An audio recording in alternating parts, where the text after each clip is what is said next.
There was once a village nestled between rolling hills and a quiet river, where the wind moved like a gentle sigh through the trees. The people were warm-hearted and proud of their traditions, passing them down from generation to generation as if they were treasures. Among these customs, one stood above the rest, a tradition they believed was both holy and honorable. Whenever someone in the village passed away, the townsfolk would carry the body to the burial ground at the edge of the woods. There, under the shadow of an ancient oak, a stonecutter would carve the same words into every grave marker: "Rest in peace." It didn't matter who the person was, whether kind or cruel, honest or deceitful, generous or greedy. The phrase was etched in smooth, deep letters just the same.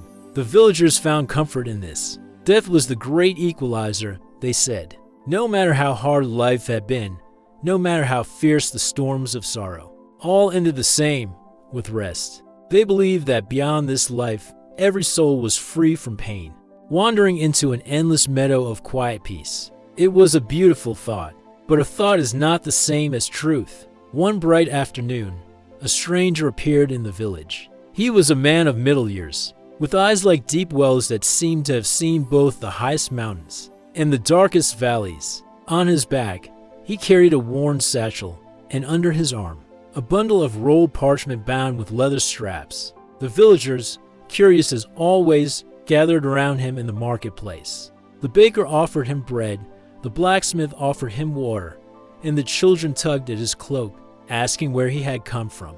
"I have come from far away," the traveler said, "from lands where the deserts burn by day and freeze by night, where mountains touch the clouds and rivers roar like lions. I have seen many peoples and many customs. But tell me, what do you hold sacred here in your village?" The elder of the village stepped forward, proud to share. "We honor life and respect death. When someone dies, we lay them in the ground and mark their place with the words, 'Rest in peace.' It is our way to send them gently into the afterlife." The traveler looked thoughtful. "And do you believe these words are true for all?" The elder laughed softly. "Of course. Peace is for everyone in the end. Once the body is still, the soul rests. It is the way of things."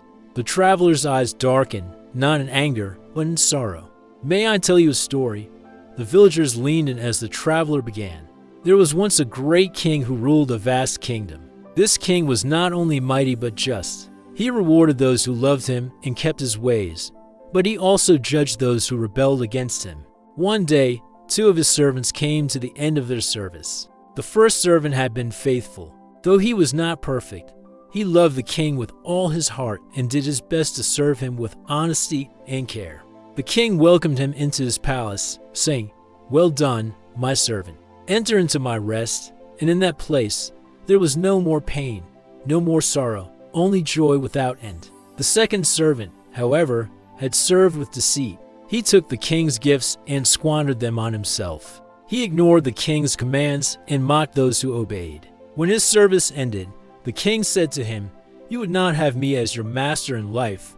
You shall not have me as your refuge in death.' And he was sent away into a place far from the king's presence, a place of darkness, where peace could never be found. You see," the traveler concluded, "both servants died, but only one entered into rest. The other entered into judgment."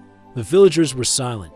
The baker shifted uneasily. The blacksmith frowned. Finally, one of the children spoke. "But if not everyone rests, then why do we write rest and peace for everyone?" The traveler unrolled one of his parchments and pointed to faded writings. "These words, 'rest in peace,' have been used for hundreds of years.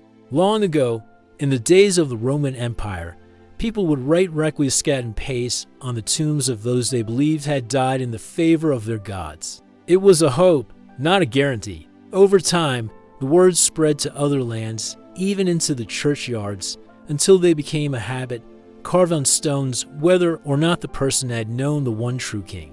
The elder's face grew pale. "So, it is more tradition than truth." The traveler nodded gently. "Yes, a tradition that soothes the living, but does not change the reality of the dead." The traveler continued, "The ancient writings tell us something different, that there is a day when all who have died will be called back to life. Some will rise to everlasting life, and others to everlasting shame and separation. True rest, the kind that never ends, belongs only to those who have trusted in the King and walked in his ways.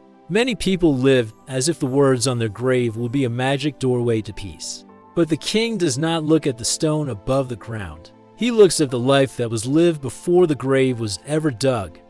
The villagers shifted uneasily. Some looked toward the burial ground on the edge of the woods, imagining the countless stones bearing those familiar 3 words. They had never questioned them before. Finally, the elder spoke, his voice low. "If rest and peace is not for all, then how can we be sure it is for us?" The traveler's eyes softened. "The King has already told you the way. He said, 'Come to me, all who labor and are heavy laden, and I will give you rest.' He offers his rest now, in this life, the peace that comes from being made right with him. Those who have that peace now will have it forever. But those who refuse him in life will not find him in death." A long silence followed. The wind stirred the leaves in the trees, and the distant river could be heard rushing over stones. That evening, the traveler stayed with the baker and his family. Over bread and stew, they spoke late into the night about the King and his promise of eternal rest. The next morning, something remarkable happened. The elder gathered the village and walked with them to the burial ground. Standing before the ancient oak, he placed his hand on one of the stones and said, "We have spoken lies without knowing it. We have given peace with our words, but not with the truth. From this day forward, we will not write rest and peace unless we know the person rested in the King before they lay in the ground. And for ourselves, we will seek that rest now, while it may be found."